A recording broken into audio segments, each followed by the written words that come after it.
There's still a possibility when my son gets older, he could resent me for not staying with his dad. And I cried even sometimes, like my son could grow up and not understand why I made the decision that I made. And I could be jeopardizing, a future relationship with him. But I know it sounds crazy, but it's worth it to me because I know for 100% fact, he's better off without being around his father in an abusive environment.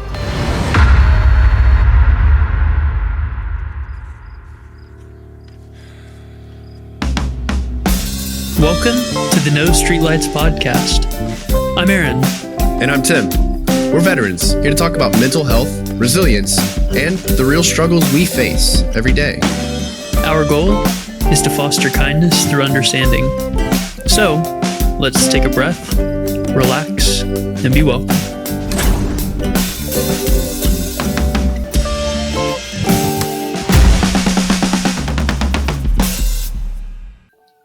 No, I think they copyrighted Elastigirl. Oh, Mom okay. Bun is copyrighted? Well, today we're welcoming back someone whose story has touched us and many of you. This is Caralyn Dreyer again. Caralyn Dreyer again. Yes. Hello. Carolyn's first episode was, in fact, one of our most powerful we've ever done. If you haven't listened to it, consider pausing this episode and going to check it out. However, I also encourage you stay and just listen to this episode. It's going to be fun. It's going to be a blast. Carolyn's episode is episode 98 for any of you who have not gotten the chance to go listen to it. In that episode, it comes out next week or the week after here in real time. So we're going to be real weird time, and talk about it in past tense, even though it hasn't happened in reality. Yeah, it's a little peek behind the scenes for you who are thinking about doing content creation. Aaron, stop breaking the fourth wall, okay? I'm sorry. I'm running out of walls. Okay. I know, yeah. Soon you're going to have to break the fifth and the sixth wall. I'm actually... Anyway. Talking about extra dimensions. In her first episode... extra dimensions. We talked about childhood trauma, surviving abuse, and finding your way back to yourself. Yeah, and much like the Tesseract, we're going deeper today. Because a lot of healing, it's not going to be serious. Sometimes it's going to be goofy.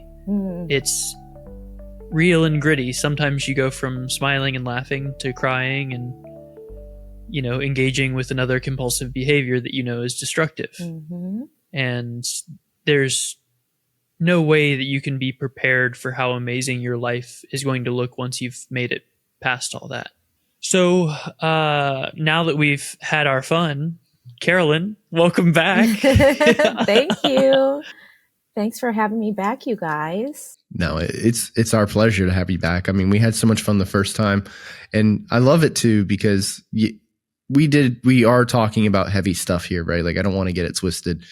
We are going to be talking about some heavy stuff, but at the end of the day, right? Like, all of us, we need to find a way to take a breath and release that tension. And one of the best ways to do that is through laughter. Yes. People say laughter is the best medicine, and that's because it really is. Yeah. And there's another little brain hack that I've been trying to figure out how to communicate. But the only way I found really is like, do you want to have more fun? Yes. Okay, well, are you having fun? No. Okay, well, that's where you're messing up. Yeah. Just have fun. Right. Like, if you hate your job, click your stapler like you're a crab. Like, who cares, dude? Just have fun. Like, as long as you're not hurting anyone, as long as you're not being an a-hole, like, healing can look however it needs to look. And that's kind of where we're starting today. So, Caralyn, I know that sharing your story can be both difficult and rewarding. So, do you feel like you've unlocked some new levels to healing since you've started sharing? Oh, absolutely. I think for sure. I've always been a very introspective person, but even since we last spoke, like, I've just found like a deeper awareness for why I'm doing some of the things that I'm doing and things of that nature. So every time that I'm telling my story, even though, albeit I'm repeating it on different podcasts, perhaps, there's always something new that I uncover. So from that aspect, I mean, that's just proof too that healing and learning, for sure, learning like never stops. It shouldn't anyway. But yeah, I've noticed that sharing my story has deepened that self-awareness, but it does get exhausting. Excuse me. I'm just actually coming off of like kind of almost like a week-long like burnout session. Basically, just like emotionally burned out. I've had done a couple of podcasts since we last spoke. And then the Diddy trial has been very, very hard for me. The constant posts about it. And, you know, okay, yes, I know I can stay off of social media, but I'm curious like other people are. Maybe I shouldn't be, but to my detriment, a couple of times kept reading comments that uneducated people were writing. And as a matter of fact, just a couple nights ago, I did that and it gave me like the worst anxiety attack. The way I deal with that though is number one, I stop myself from reading those comments. But when I do read them, I just try to come from a place of compassion, as crazy as that sounds, and just remind myself that these people just don't understand. Either because they don't want to or because they just don't know. So I've just been coming off of like this long burnout thing, but that's what healing is. You know what I mean? Like some days you're good, like you said, other days you're not so good. Yeah, I've been kind of hearing a little bit about that too. And you know, there's people speculating about some celebrities who are going through a hard time as well. Like Justin Bieber has, you know, clearly been in the media a little bit lately. Yeah. With you know, some of his issues that it seems he's working through. But yeah, I mean, having something like this where it's a major news coverage event that is, you know, you may not have been a victim of Diddy, but you know, you have experienced traumas in the past and it's making those resurface. When you're interacting with people online, you should be coming from a place of one, empathy, because you have no idea how this person is related or how they are living their experience through these moments and through these events. And then two, like if it was you, how would you want to be treated? And it just goes to show that even though most of the stuff that's happened to me was like decades ago, it just, the after you get whatever you get out of leaving, whether you leave the relationship, you're able to prosecute someone. That's not the end. Like, I'm sure Cassie was like so relieved to be finished with her testimony. But at the same token, I can't even imagine if I had to face any of my abusers. I would physically, I know for a fact, I would physically faint. I get such a physical reaction if I see my abusers' names, anything of that nature. So even though I'm sure she felt some sort of relief and we see her happy and she has a family and all this stuff, she still deals with that stuff, you know? So it just, stuff like that doesn't always go away. I would like to meet somebody who says that it just went away after a certain point and they never were affected by it again. I'm sure someone like that exists because there's always that one anomaly or whatever, but I'd like to meet them. Yeah. I'm really glad that you have found space for compassion because a lot of people still have too much anger resulting from their hurt to find that. Yep. But I do find it incredibly important that you brought up that the posts that are hurting are the ones that are uneducated. Yep.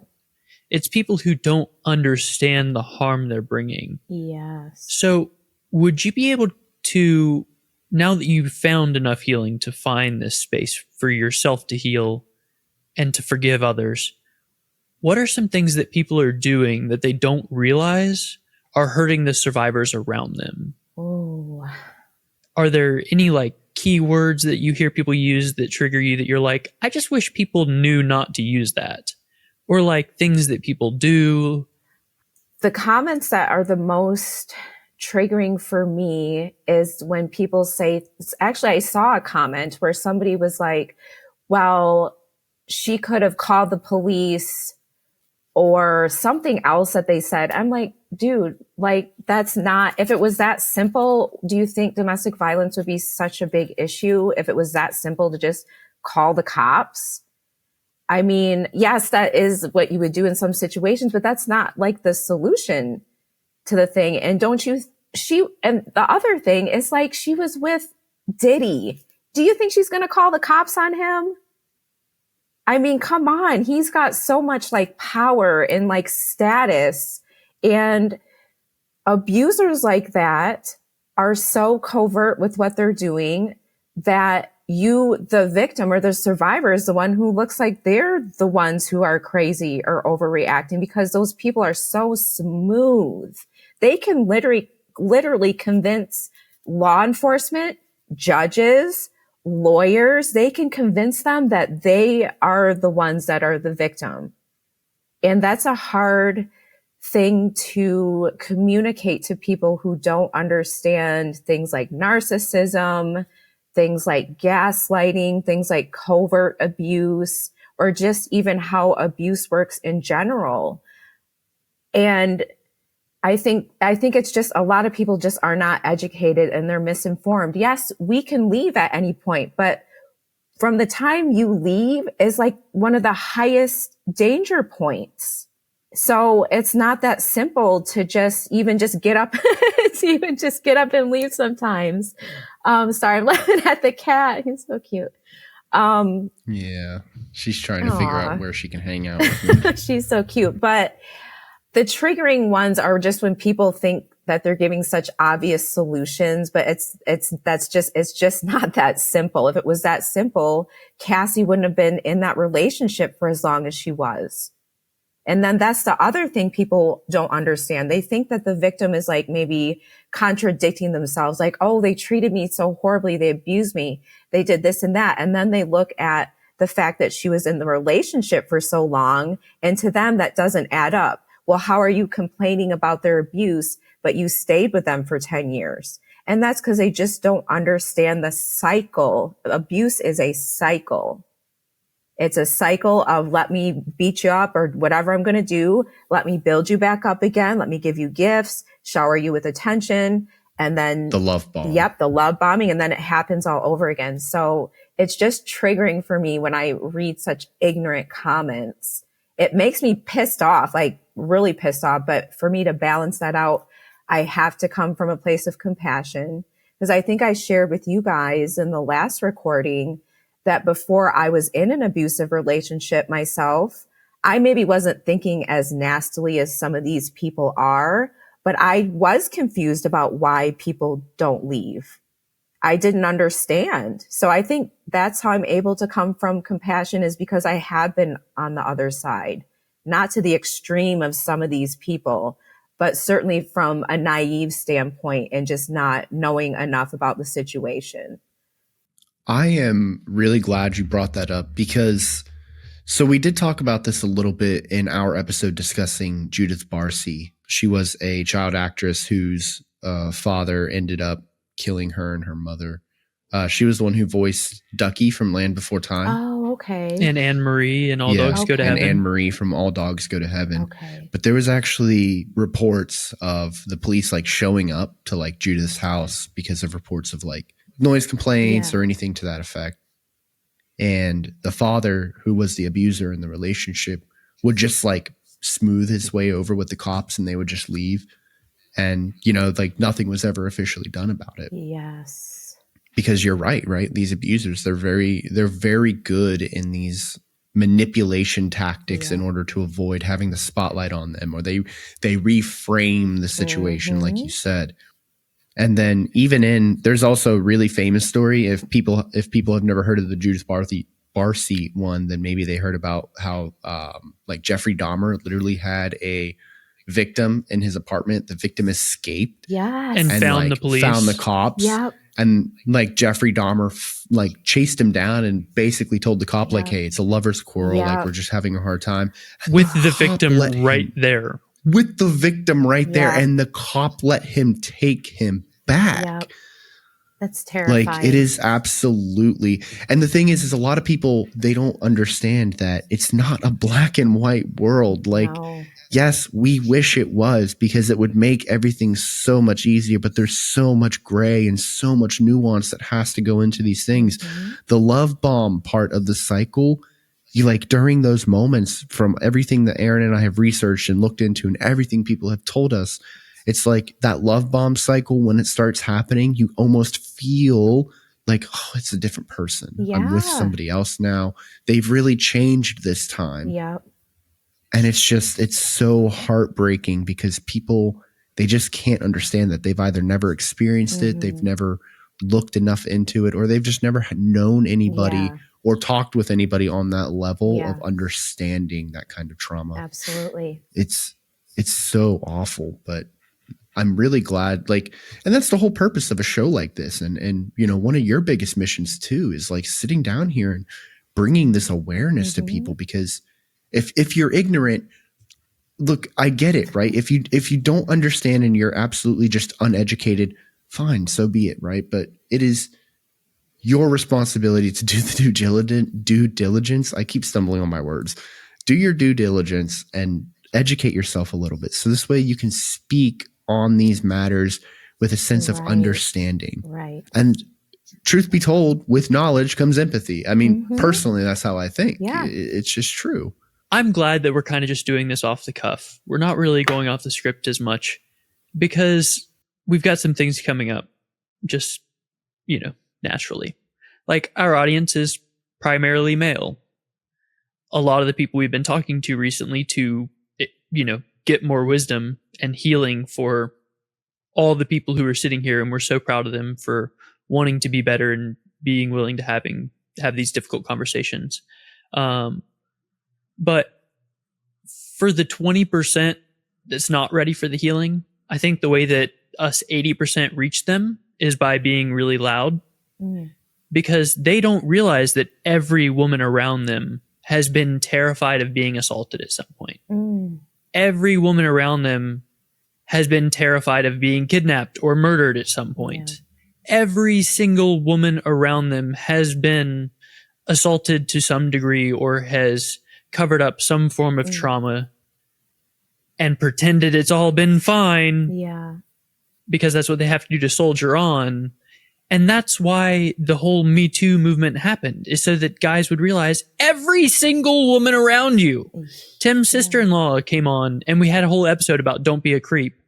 And she has an amazing family. She has an amazing community, you know, and even she was like, yes, every single day, terrifying things happen to me within these even affluent places that I go to. And, you know, this is why women came out and said they would choose the fucking bear in the woods. Tim and I are trying to get other men to understand that you should stop being a man and, you know, doing all this horrible stuff. Become a bear. Find a cave in the woods. Find you a partner for life. And quit being a fucking weirdo and pouring honey places honey doesn't go. Right. Okay? If you think someone has beautiful hair, you compliment their hair. Right. If you want to have sex with someone, express that you want to have sex with someone. Right. If you want to offer someone a job, just offer someone a job. Don't do it to manipulate them into having sex with you. Thank you. Okay? Yeah. We are talking to everyone in the room here. You know, us sitting down and having this conversation is what needs to happen for the world to change. We talked about the 8,000 Hearts movement. We've talked about hitting 10,000 subscribers. You know, we have 150,000 likes on this video or whatever. No one gives a shit. Tim and I aren't in it for the money. If we were, we wouldn't have changed this to a nonprofit. We wouldn't be pouring our money into marketing so that we can reach more people. Okay? I'm fully retired, working a third job to pay for this to happen. Tim is also currently active duty military service in Naples, Italy, doing this podcast full time. And Caralyn, look at you. Everything you've gone through, and you're still willing to come on a podcast about mental health and vulnerability with everything that's going on and share your story this bravely. People don't understand how much you've healed from, how far you've come. And this is a normal thing. We need to change what the fuck normal means. Excuse my language. No, you're right. You're right. So, how do we do that, Caralyn? Is there anyone who saw something happening and didn't say shit? Oh, well, that you wish would have said something? Okay. How can we help each other be better? I just think it has a lot to do with, I don't know, like authenticity and just being honest. Like you said, like I would much rather have a guy come up to me and be like, I'm trying to think of an appropriate, like they're trying to hook up. Okay. Like, yes. Just tell me you want to hook up. Damn, you fine as hell. You trying to hit? Right. Yes. Okay. Right. Just tell, like, honestly, I'm probably not going to look, I can handle my own now because I will give out a fake phone number. I will walk away mid conversation, whatever it takes, but just be real. If that's what you want to do, just tell me. By lying and being inauthentic, you take away my choice to make a choice. You've kind of already made the choice for me by trying to be misleading and deceptive. Just say what you mean and mean what you say. And I wish people could just be more like that. I struggle with that too, just like everybody else. But like even with social media and stuff, like, are you in my inbox because of a business thing, because of a whatever? Just say what it is. You know what I mean? Like, just say what it is. If you want to put all that energy into coming up with some kind of story and trying to, come up with the best compliment you can give me, like I haven't heard it before, like that. This is why I go for walks with my son. He's my little bodyguard. Like, he doesn't fight people, but he gives he'll mean mug ya. He'll be like, Mom, that guy was looking at your butt. And he will mean mug these people. When a guy walks by me, my son will wait till he walks by and my son will turn around and check on that man and see, what is this man up to? So, but anyway, the whole point is just be honest, people. Just be honest. And then, but I think a lot of people want to be responsible for someone else's reactions. Well, they're going to react this way if I'm honest. Well, that's on them. Like, don't make it so complicated. Say what you want to say. After it leaves your mouth, whatever happens after that, as far as how they take it, that's their responsibility. But everybody's just got to keep it real. I think that would solve a lot of problems. You're an a-hole. Just come up to me and be like, yeah, I'm an a-hole. I'm going to give you the worst relationship of your life. Oh my God. But I would appreciate that. And then if I want to decide to take my chances, that's on me. But just give me enough information to actually make an informed decision or opinion about something. There is an amazing episode of Seinfeld. Oh, it's my favorite show, you guys. I love Seinfeld. Oh my God. I'm so glad you're going to get this reference. You guys are so basic. Yes. I hate it.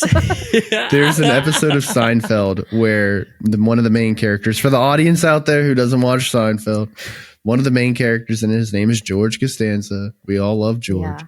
He decides he's going to try being opposite George. And he talks to this girl in the diner and he says, my name is George. I'm 32 and I live with my parents. My name is George.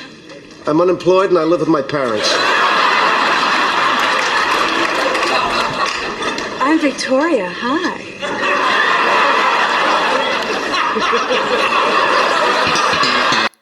It's just it works for him too. He goes on a date with, because he's just honest with, and obviously I don't think that was necessarily what the commentary was supposed to be in that episode, the famous show about nothing. But I do think, like, don't try and create this fake persona of like, I'm an alpha male. I work out every day. I love to travel. I go on hikes. I just climbed Mount Fiji the other day. And then okay, so let's say all of that works and the person that you're hitting on takes you up on all of that, and they're like, oh my God, I can't wait to date you. I know this great hiking spot, and like you actually hate hiking, you don't do adventures, and now you're in this relationship built on lies. Yes. Like you just did that. Yep. But to add on to what you were saying, Caralyn and Aaron, I think it is important to understand. I do think there should still be a little bit of level of respect. Like, don't just walk up there's to still a girl. decorum. You know, like don't just walk up to a girl and be like, I want to have sex. You know, Right. Like, you can walk up and be like, I do. Like, But that's Aaron's, part of the learning you're process. fine. You trying to hit? Hey, man. Oh my That's gosh. hilarious. Yeah. And Oh this- God. So, Caralyn, does anything come up for you that you want to discuss before I say more ridiculous things? No, just that I have seen every season of Seinfeld. That's actually one of my comfort shows. This is going to be in the trivia box. The first in the Every selfie trivia year, box. I've seen every season well over 15 or 20 times. Every season, every episode. If you are friends with me, I'm making a reference about Seinfeld probably like 2 or 3 times a week because it was a relatable stuff. That stuff happens in real life. And yes, a lot of people don't like Seinfeld. They don't like Seinfeld. I get it. But I think it's funny as heck. It's so funny. That's fantastic. It is very funny. Oh my gosh. I was raised watching I Seinfeld, was so too. I think I learned so much about like comedy and life through Seinfeld. Yeah. That explains so much. Yeah, right. Oh my God. Some people are like, there's like the group of people I know who was raised on Friends and the group of people I know who was raised on Seinfeld. There's no, Aaron, you might be the person who like skirted between all of those and you were like raised on Boondock Saints or something. No, I'm a Friends friend. Okay. Well, the most normal thing Aaron has ever actually admitted to on this show. Aaron, please say some crazy stuff. Yes. I can't wait. We're ready. Aaron, is that you? You know it's me asking for you to like the video again. Oh, Aaron, but you know I'm going to. Do it. Do it now. Right now? Oh, bravo Zulu, shipmate. You've liked the video. Oh, thanks. What do I get in return? Our undying love and affection. And I will fight one person for you for free. Okay, now that's a good damn deal. I'm not going to lie. I would subscribe for that. Subscribe. I'll fight for you. Back to the episode, Timmy. So the next thing that came up for me while we were talking was whenever I first met my wife, before I knew she was my wife, she imparted this mantra upon me. And using it more elegantly in my daily life has brought us some pretty substantial growth. And the mantra is, don't talk about it, be about it. Yep. Busta Rhymes I'm going to said tell... that. and again, I said my vows that I thought I was going to be the fierce one or the brave one. No, it's her. It's 100% her. Because even in our business communications now, I don't say I should or we might. I tell people what we are doing or what we're going to do. Yep. And then, with my wife, I'd say, well, I could do this if maybe, and she'd be like, listen, guy, don't talk about it. Be about it. Don't tell me you're going to, just do it. Yes. And one of the things that irritates me the most about, we've kind of complained in a boomer fashion about the internet a few times here, is people on the internet just be wildin'. So recently I've been telling people to just fight me. Because people forgot that's an option. Yeah. Mm-hmm. And I agree that we should be gentlemen. Every man should be gentle. But you cannot be gentle if you are not fierce and strong in some regard. So the fact that I can fight, I have learned some wisdom. I have progressed pretty far in my life. So now I get to use my learning as a threat.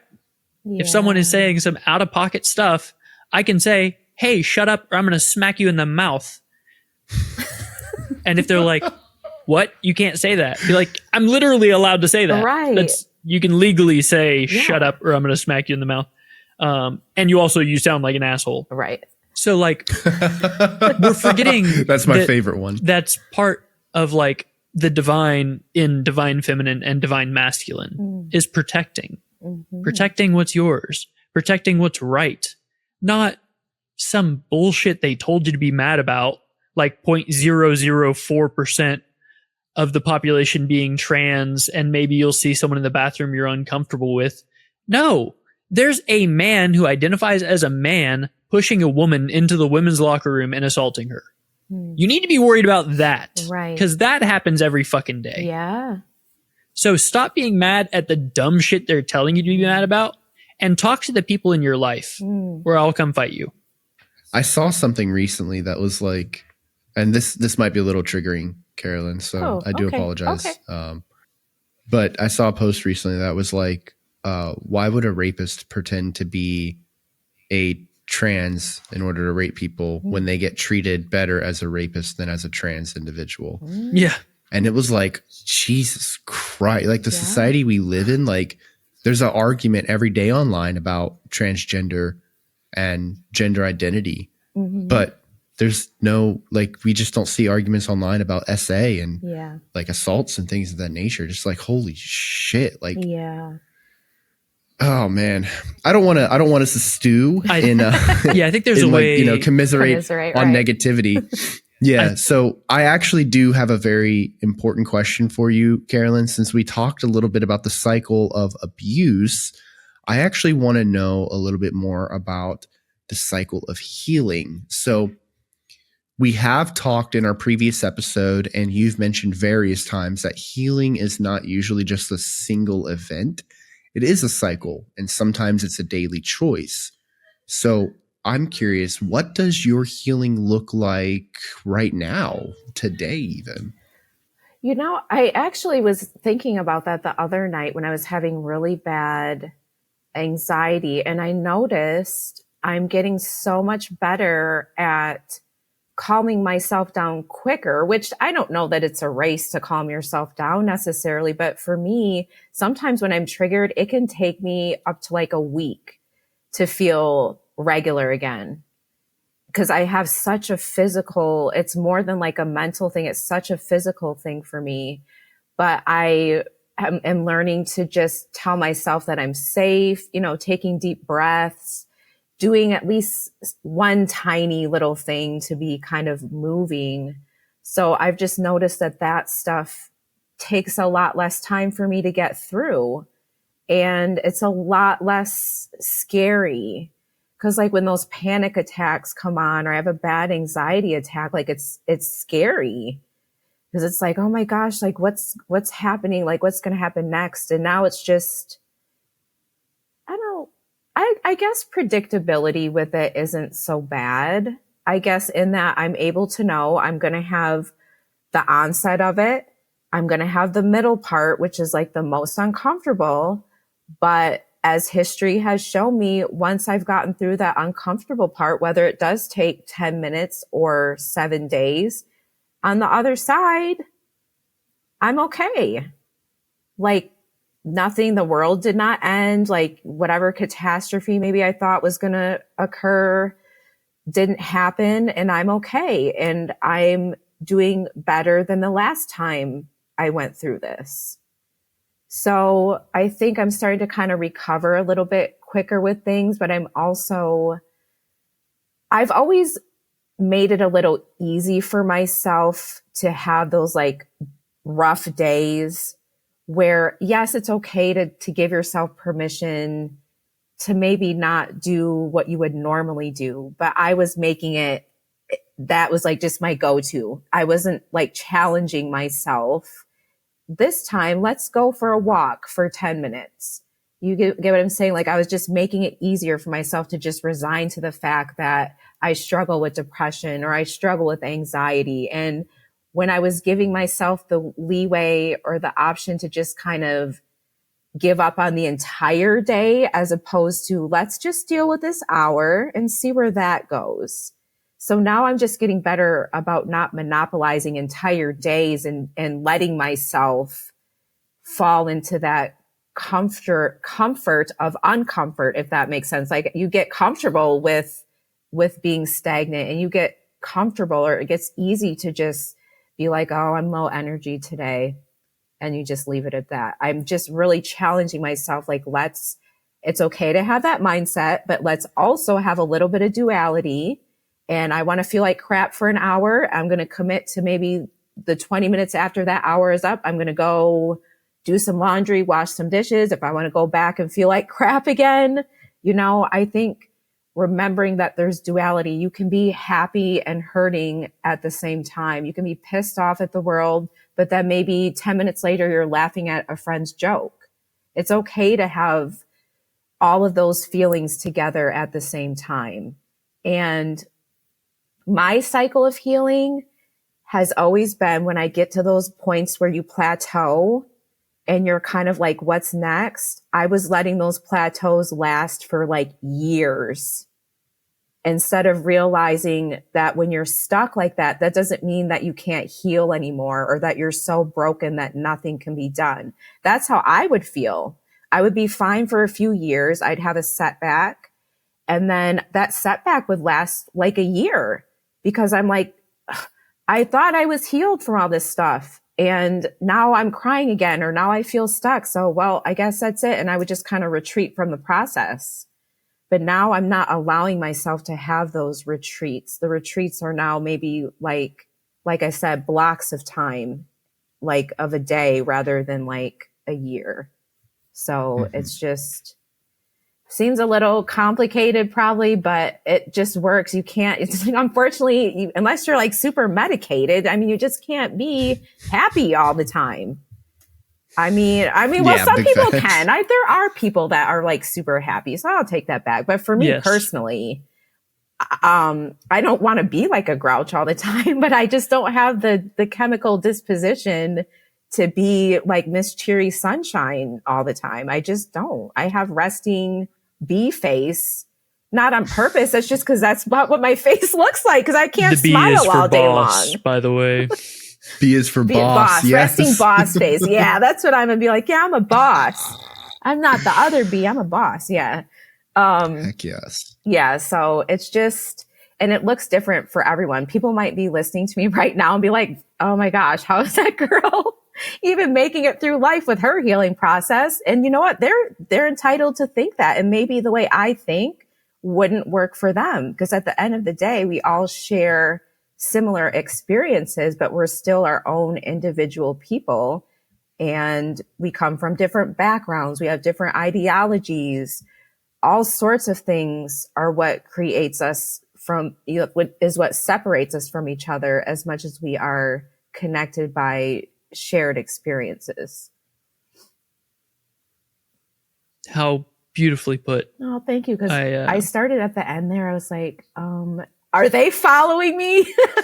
Because in my head, I'm like, ooh, I didn't know. I was like, but good. I'm glad it translated to the rest of the world. 100%. It did. Yes. Yeah. Good. There are a couple of key points I want to touch on before I ask my next question. Mastery is getting there better, faster, more efficiently. We've talked about, if all you're doing is surviving, just get a little better at surviving every day. Mm-hmm. We want healing for everyone around us. Mm-hmm. So whatever you're doing, do it better. Do it more ethically. Stop forcing it, let it be all that. And then that, put me in the whole Bruce Lee, be like water thing. And then, I've been learning all these lessons recently, and they just kind of click into place at perfect times like this. Because there was a story I heard that was like, if you are a koi pond, and each one of the koi is a different emotion, sure, it can come up to the surface, but remember, you're not the koi, you're the pond. Mm. And then they even did such an amazing job of like communicating that with Inside Out too, talking about emotional mastery. Mm. Whenever she gets older, inside her brain, they go, Joy, Anne would like to see you, or, whatever the main character's name is. Riley. Because once you understand that you're the pond, not the koi, you know how to feed each of the koi. You know what's going to get the attention of each of the koi. So you start like letting go of those reactions, and you start deciding how you respond. Yes. today we've talked a lot about time and how long it takes to heal something and blah, blah, blah. But thanks to all the Buddhist stuff I've done, there is no tomorrow. There's only today. Mm-hmm. There is no next second. There's only now. Yep. The only stuff that's keeping you from evolving into the future you that you need to be is all the shit that you're holding on to from the past. Yeah. So in order to step into what's next, we have to let go of what was, mm-hmm. but the only moment that we have is now. So whatever you think you should be doing, now is the only time you have to do that. Yeah. And that's why we're talking about authenticity today. Because if you don't know what your core guiding principles are, you're going to be anxious as hell because you don't know what you should be doing. Yeah. And that's why, Tim and I, our fitness episode kind of blew up because that's something people need. People need to move their bodies and feel for their limits in order to live a normal, healthy life. Yep. So are there any new practices or philosophies since you've surpassed so many plateaus, so many steps? Are there any practices or philosophies or mantras even that I've brought up that have really helped guide you along your path? I think one of the main things is that no matter what I say or do, however someone chooses to see me is how they're going to see me. And that's huge for me because I've always been such a worried about what other people think or wanting everyone to like me, like the people pleasing stuff. And it's and I've had relationships, whether it be friendships with females or even dating relationships with boyfriends. It's you can do so much for someone. You can be so loyal. You can be so giving, forgiving, accepting, and they can still choose to see you as the worst person in the world if it fits whatever narrative they're trying to live in their life.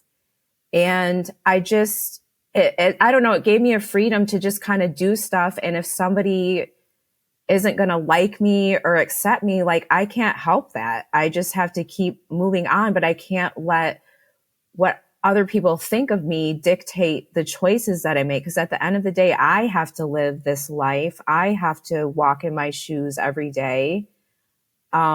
So I can't be so wrapped up in what other people think of me, and that really unfortunately, that really monopolized my life for such a long time.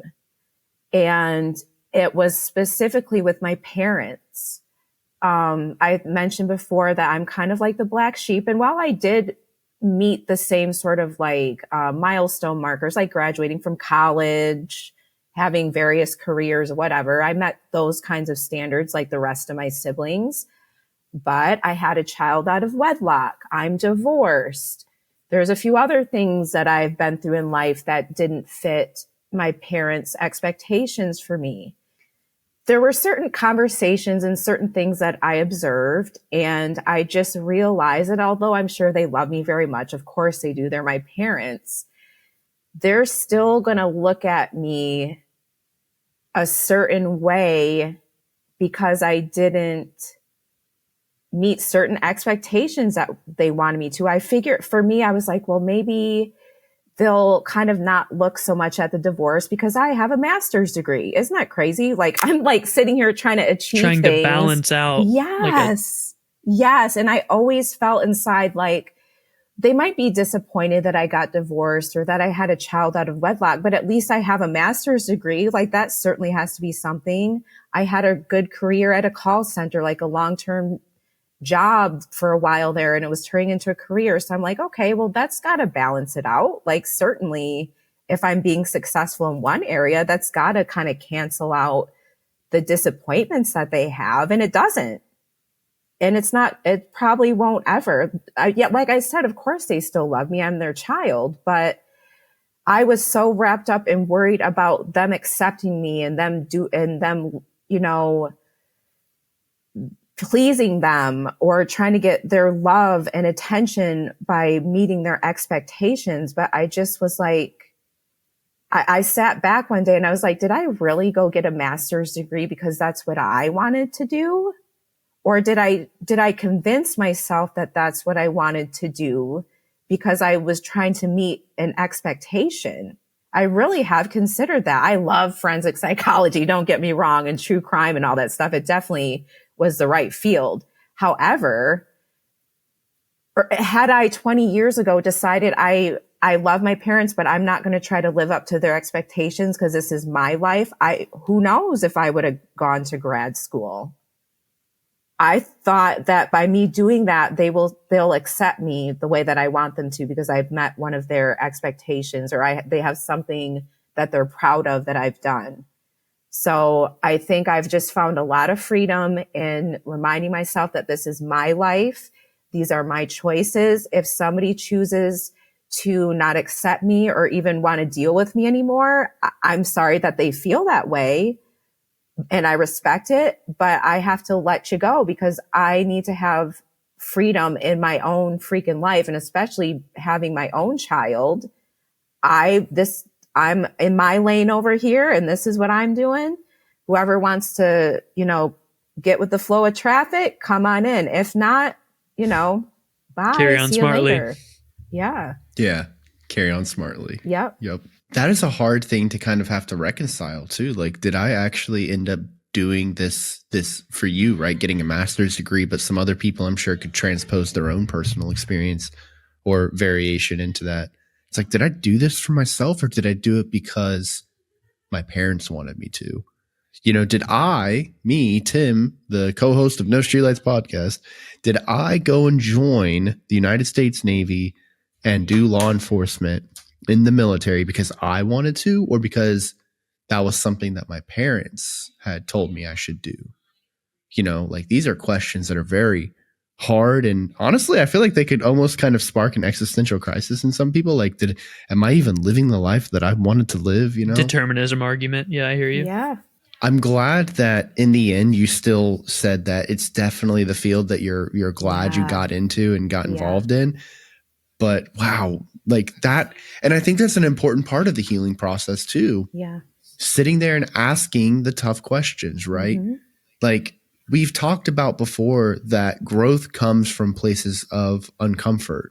Yeah. I am not the biggest fan of running, or I used to not be the biggest fan of running. So what did I do? I ran because that's where the most growth was going to be. Mm-hmm. Right now I'm focusing on getting my physical health back up and everything. And it's been difficult because I've been so tired, but I just finished a CBTI for cognitive behavioral therapy for insomnia. And one of the things that they had brought up was sleep deprivation as a tool to help you get your sleep schedule back on track and actually hit deep sleep rather than me waking up 15 times every night and not getting any deep sleep. And it's actually been a huge help for me. Like I looked at what they told me to do because usually I would go to bed at like 8:30, right? And the doctor was like, oh, actually stay up till 11:30 midnight. And I'm like, doc, I wake up at 5 a.m. Like, you really think 5 hours of sleep is going to do it for me if 8 hours is not doing it? And they're like, just give it a shot. See what you think. LOL. Nope. But it's going to make your body rest. Yeah. Well, so it was crazy though, right? Because like when they told me that, I said, you're crazy. Like there is absolutely nothing positive that's going to come from that. And I gave it a shot for like 7 days, right? And I walked away from it and said, okay, 5 hours of sleep isn't enough. But that is some of the most restful sleep I've had in the past couple of years.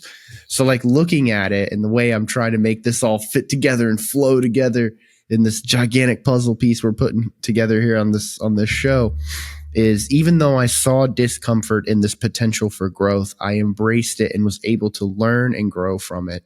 And I think that is something that is a major importance in the cycle of healing. You have to be able to find those things that, even though they look like they may be uncomfortable or may be difficult for you to do, trying them out and seeing what you learn and grow as a result of doing that. And I think I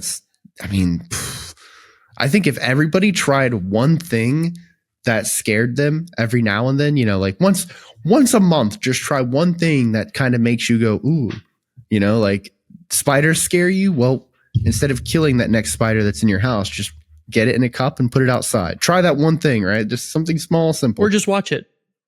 Yeah. You could just do that too.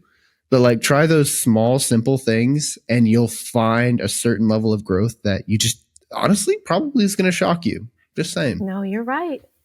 You're absolutely right. I don't kill spiders, by the way. I don't. Not anymore. Haven't in years. No comments. Yeah. But you both That's fair. Came together to say something powerful that has taken us 107 episodes to get to. And, a piece of that is from our recovery with Mike Robo from Recovery is Effing Awesome. And a huge part of that is from Caralyn Dreyer right now. Whereas, give it a week. If you think something is ruining your life and you want to excise it, give it a week. If you don't like it, we'll refund you all your fucking suffering. Right. That's the quote from Mike. That's a good one. Yeah. Yeah, he said, people coming into AA. He said, just try it. Alcohol has been ruining your life for years. Try being sober. If you don't like it, we'll refund you all your suffering. So, Caralyn, at any point, you could go back to having abusive, controlling relationships. You could get refunded all that suffering. Mm-hmm. What's keeping you out of that? I just wouldn't want, it was horrible. There's nothing about that I would want to go back to. As a matter of fact, part of the motivation for healing is because I didn't want to continue attracting or entering into relationships with people that were like that. Are you trying to say women don't like being controlled and abused? Yeah, I think that's what I'm weird. trying to hint at. But guys don't like it too either. You know what I mean? There's plenty of guys out there who are in abusive relationships too. But knowing how horrible that was and me having to sit with an hour of anxiety, I'm going to choose that a million times over as opposed to not learning how to cope with that anxiety and having the possibility that I'm not going to be healed enough and I'm going to enter right back into something that I was involved with in the past. So it's like you have to pick your poison, I suppose. Do you want to have a week of figuring out how to cope with whatever you're trying to cope with? Or do you want to just skip that altogether and run the very high risk that you will enter into the suffering that you were trying to get out of? One thing Tim and I have been driving towards with our business, our nonprofit, everything. Yeah. Every single thing we've been looking at. Yeah. Will get to the point where we say, okay, with this plan that we have moving forward, either nothing changes or it gets better. Yeah. So I think that's a very powerful tool for people who are living in abuse or trying to escape. Yes. Come up with a plan where either nothing changes or it gets better. Yeah. And with the relationship with my son's father, which was abusive, I didn't know, where am I going to live? What am I going to do? Blah, blah, blah. But I was like, you know what? I have to figure it out because I'm certainly not going to stay here. I'm not going to stay here. Even when I chose to get divorced from my ex-husband, it was but that was a different kind of crazy relationship. But the point being is I did consider staying with him. I really did. I sat there and I was like, people do it all the time. They stay together till the kid graduates from high school. But my son, what was he like? Maybe 4 or 5 at the time. And I'm thinking like, 16 or 17 years of this. That's impossible. because I couldn't even stand to really be in the same room with him anymore at some point. So I was like, how am I going to manage to do this for 16 years? But then I was like, right. So I had an option. Either I'm going to be miserable for 16 years because A, my parents will think I'm so cool because I stayed married, whatever. B, you know what I'm saying? I did consider it. I was like, what are my parents going to say? They're going to be so disappointed. But I was like, I have to get over that because I'm the one who's going to live in misery just so that other people like the way my life looks. Like, no, I can't do that. So either I stay miserable or I figure out how I'm going to get the heck out of here. And I literally had to get a second job on the low without him knowing so that I could save money.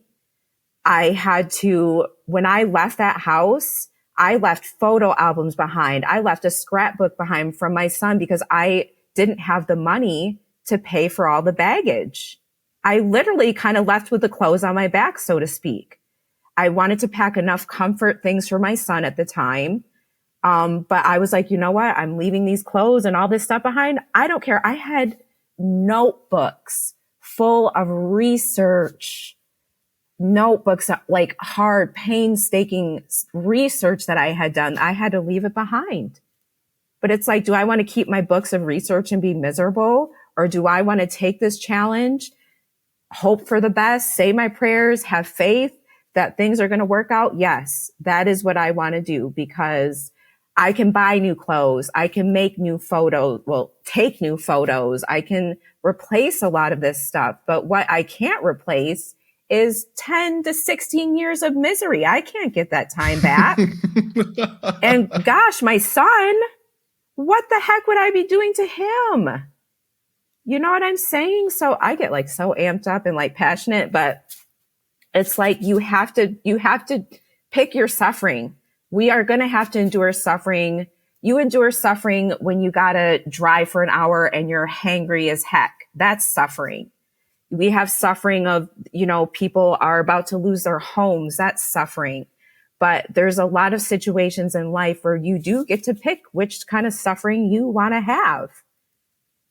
And usually the one you don't want to pick, like you said, is the one that's going to cause the most discomfort, the most upheaval. But it's a better chance of you being happier, getting whatever you want out of life if you choose that suffering over old suffering or repetitive suffering that keeps happening. So and you know what? I did it and I'm fine. I've been divorced now for, I don't even know how many years. Doesn't matter. Not long enough, perhaps. But I'm fine now. I made it. Like I had to literally start over again. I've started over for the audience. I have literally started over from nothing, probably at least 4 or 5 times in the last 20 years. Yes, some of those could have been avoided, but the main point is, in those instances, I chose that starting over. And I did at some point in life, I was like, oh my gosh, I'm so embarrassed. Here's yet another time I'm literally starting over again. I'm embarrassed. Like I ended up having to move back to my hometown about 20 years ago because a job didn't work out. I was so embarrassed because I was like, yeah, this is going to work out.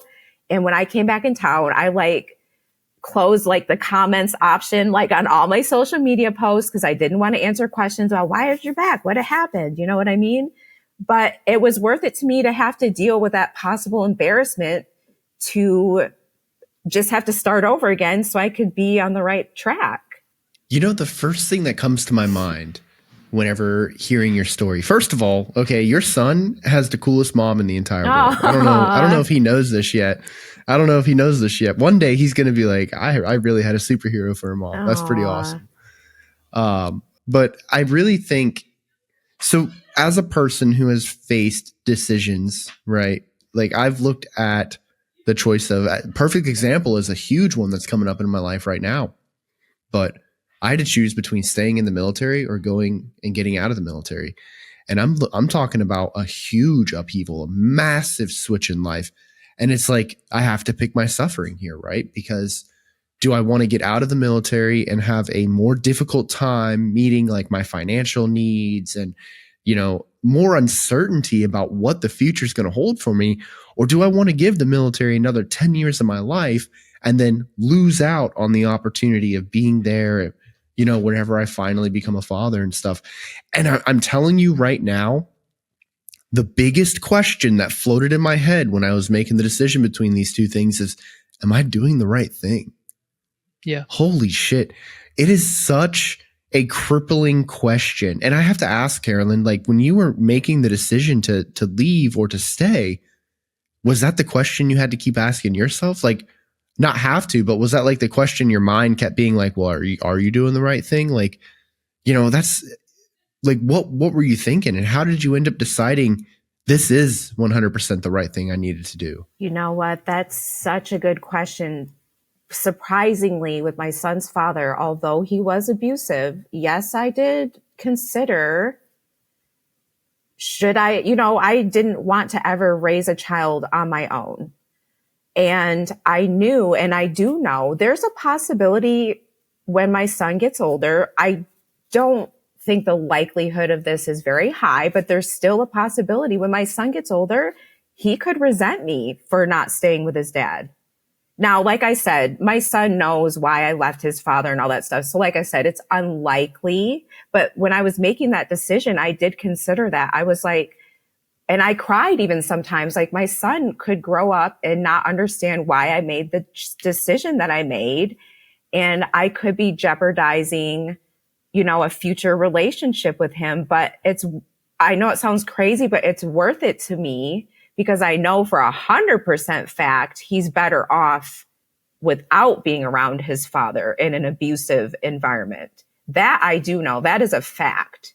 Now, whether or not he grows up to resent me, that's an uncertainty. I don't know that, but I'm willing to take that gamble to know that at least while he was a child and at least while he was under my care, I was doing everything in my power to keep him safe and to give him a shot at having a better life than his father, than even me. But I knew that wasn't going to happen by staying in that relationship. And I had to make other decisions to make sure that my son's father was not going to be in and out of his life. That was not going to happen on my watch. And nothing was ever going to really happen because he's abusive. There's nothing I could reconcile with, reuniting them at this point. Now, if my son wants to meet him when he gets older, I'm not going to stand in the way of that. But yeah, I've had to make those hard decisions. Like, what is going to be the repercussions of staying and what's going to be the repercussions of leaving? And certainly in abusive relationships, at some point it does become cut and dried, which is the better decision. But with my divorcing my ex-husband, that was a tricky one because I was like, surprisingly, he was not the worst human being in the world. He was great to my son. He was never he didn't do anything to harm my son. And he wasn't abusive with me in the physical sense. There was some covert narcissistic things that were going on, but by all accounts, it wouldn't have been the worst situation in the world. I wasn't going to be being beat up or anything, but it's my son doesn't deserve for me to settle. I don't deserve for me to settle, but certainly my son didn't bring himself into this world. He did not choose to be here. So I can't just continue. It's not about me. It's about my child. And there's just some things that I had to run the risk of him not understanding in the future. I'm sure he will, but it's a risk that I was willing to take because he just didn't deserve to grow up in a situation like that. You have to be willing to make those hard decisions if you want to progress. I'm trying to say that with all sensitivity, but you have to make those hard decisions. You have to, especially if there's children involved. Now, forget that I want to continue to be in a crappy relationship. That's on me. That's my choice. But children, they don't get a say in anything. They don't. They just don't. And so you just have to know that everything's going to be okay. But it's like a now or never thing, you know, like once you make that decision, you're accepting what's going to come along with that. So those tough decisions are very hard.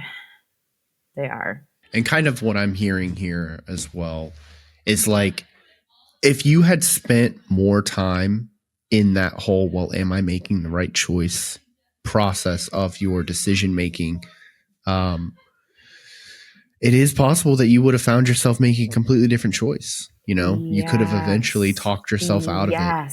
And if you are making decisions, sometimes overthinking it, most of the time, overthinking your situation, overthinking your decisions, it's a poor choice. Don't do that. Yep. You know, at the end of the day, deep down, you know what the right choice is. You made the choice because you knew you couldn't be in that relationship for another 16, 17 years. Mm-hmm. You knew you couldn't let your son be around somebody who was going to literally help raise him and possibly impart some of those narcissistic personality disorders and traits and all of these other things onto him. You could not let that happen. Your son didn't ask to be born into a world where he was going to have these awful traits possibly taught to him. You know, like you did the right choice. And if you are a person listening to this and you're saying to yourself, but Tim, I don't know if I can make that choice. I think you can. Yeah. And that's kind of what we've been getting at, is sometimes you have to do the hard decision. You have to do the thing that seems the most difficult, because that's where the best growth is going to be. And you have to also understand that some of the people who you would look to for support might not agree with or have the capability of supporting you. And when I was divorced, I had friends, but for the most part, it was me and my son. It was me. Like, I was the plan A, the plan B, the plan C, the plan D. It was all, you know what I'm saying? Like, there was no, I'm it. You're looking at it. You know what I'm saying? I am the solution, you know? So people don't give up. Don't give up. There was plenty of times where I did not consider going back to my ex-husband, but I was like, I didn't know what I was going to do, but just don't give up. Stay the course. Embrace the time of being alone, as lonely and as sad and as angry as you might be. Just embrace that time of being alone and really recouping and building that mental strength and that resilience. Just stay the course. And like you said, like the overthinking, when you've made your decision, there's such a small window of opportunity before you will start talking yourself out of things. You know, on the way to the plane, when I left my husband, there had been an issue with the airlines that day. And by the grace of God, my flight was one of the flights that was not affected. If I would not have been able to fly out that day, I don't know that I would have been able to leave, because I had such a small amount of time all I did was literally get a second job so that I could buy plane tickets for me and my son. This was not a job where I was like making millions. Now, it did support me when I did leave, but had that plane not been able to take off that day, I would have stayed, and I wouldn't have been able to leave at that point because so many other factors would have come into play. He would have manipulated my son into thinking that I was like trying to take me away from him and all sorts of stuff. So when you've decided this is what I'm doing, just go with it. That's what it is. Sometimes you don't even need to be asking advice from other people. Sometimes that's not even helpful. Sometimes you have to stand on your own. And because if people don't really understand the situation you're in, they'll try to talk you out of it. I mean, my parents were like, oh, are you going to do marriage counseling? No, because that's not going to work. But had I been like, oh, maybe I should do that, I maybe would have made a different choice. Sometimes it's not good to ask for advice, in all honesty. It really isn't. Sometimes I want to say that with some discretion, because you should seek support and guidance. But in some of those tough last minute decisions, you just got to do it. You just got to do it. That is some really real advice, though. Sometimes you shouldn't ask for advice. Yeah. That's big facts. That is legit. Jeez.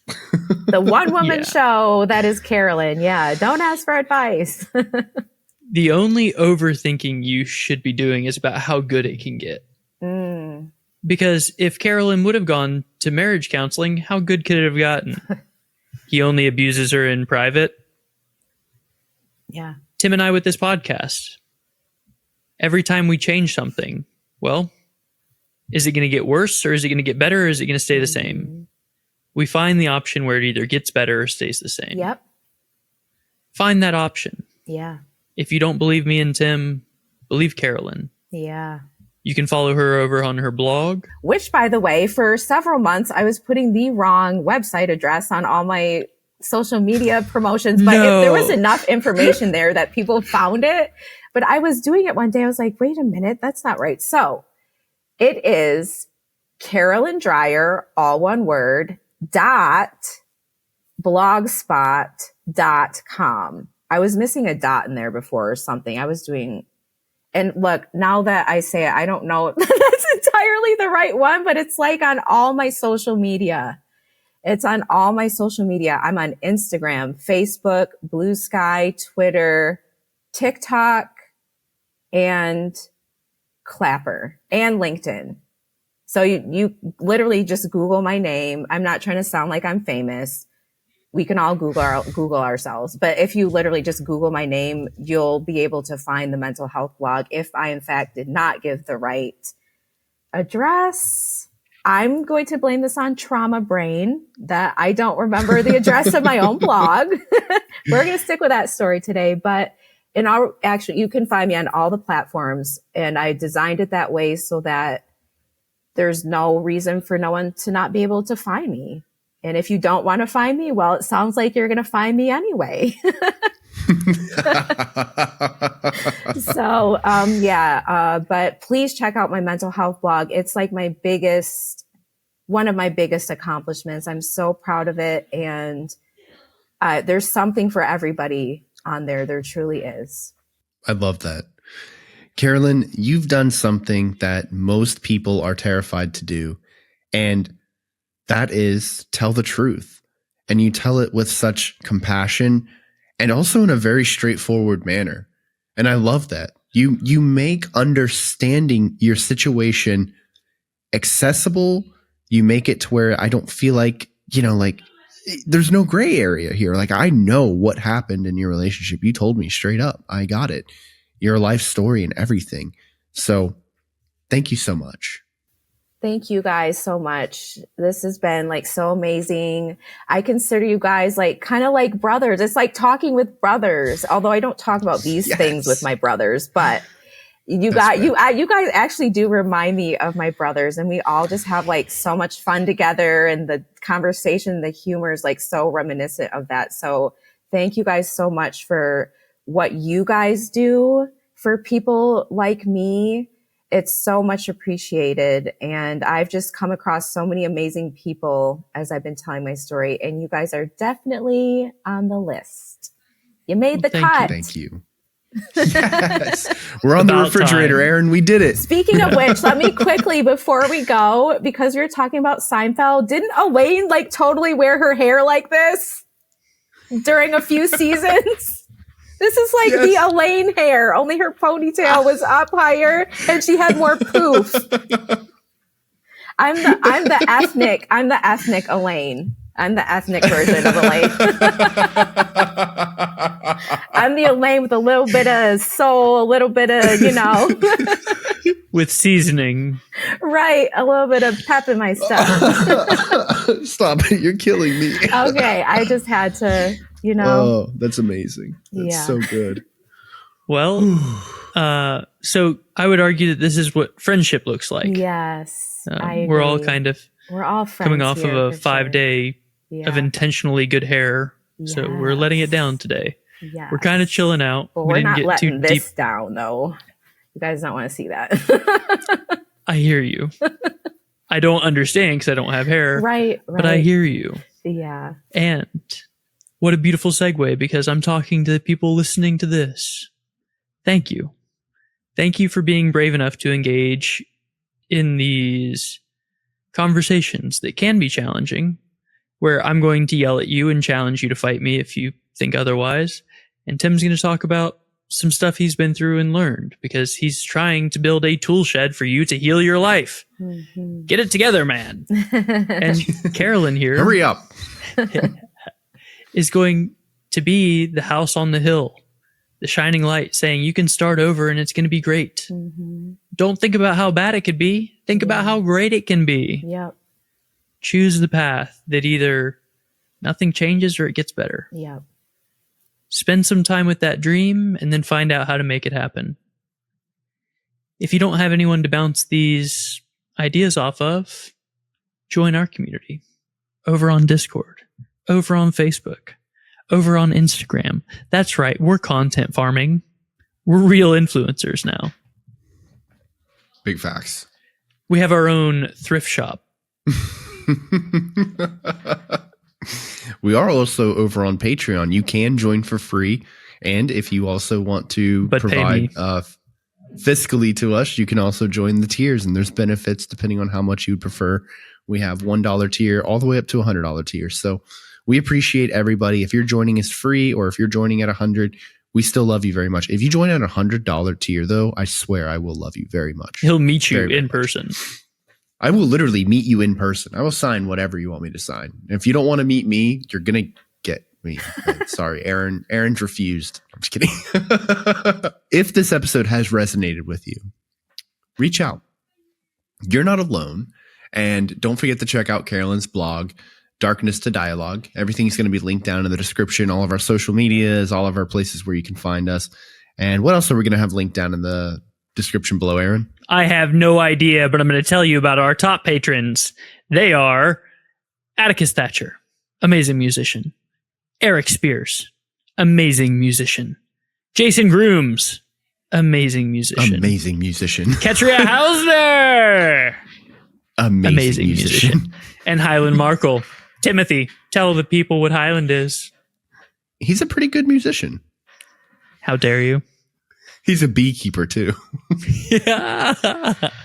Final piece of advice for you, my friend. Our podcast cannot be substituted for professional medical advice. If you need help now, call 911 or text or call 988 for immediate intervention. You could also go to betterhelp.com/NSLP for protracted support. That'll get you 10% off your first month. It'll help the channel grow quite a bit. And it's you getting the help you deserve on your terms. How good of a deal is that? I'd say priceless. That's going to be the link that's down in the description. As we love to tell everybody, be good to yourselves and each other. We love you. Peace.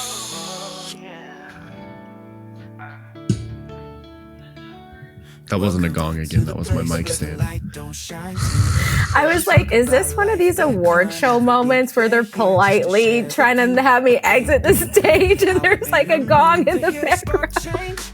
I don't know what I don't know what happens after the credits. Right. Yeah, I've never actually stayed longer than the credits, and I edit. No street lights, but we're finding our way. In the dark, but we've got something to say. Lessons learned and stories untold. Come on in, let the truth unfold.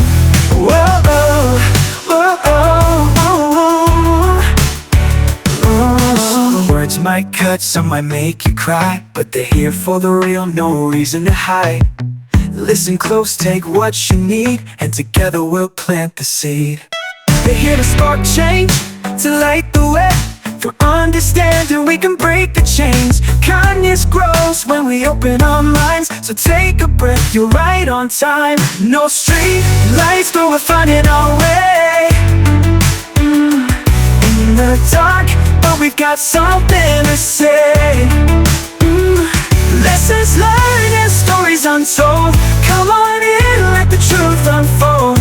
Whoa, whoa, whoa, whoa.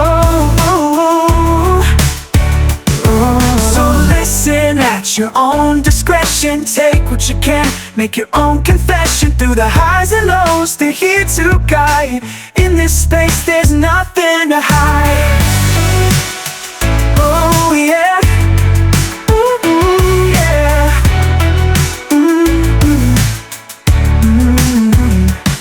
So take a breath, relax, be welcome here. Tim and Aaron shining bright and clear. No street lights, but we're finding our way. In the dark, but we've got something to say. No street lights, but we're finding our way. Dark, and we're finding our way. In the dark, but we've got something to say. Lessons learned and stories untold.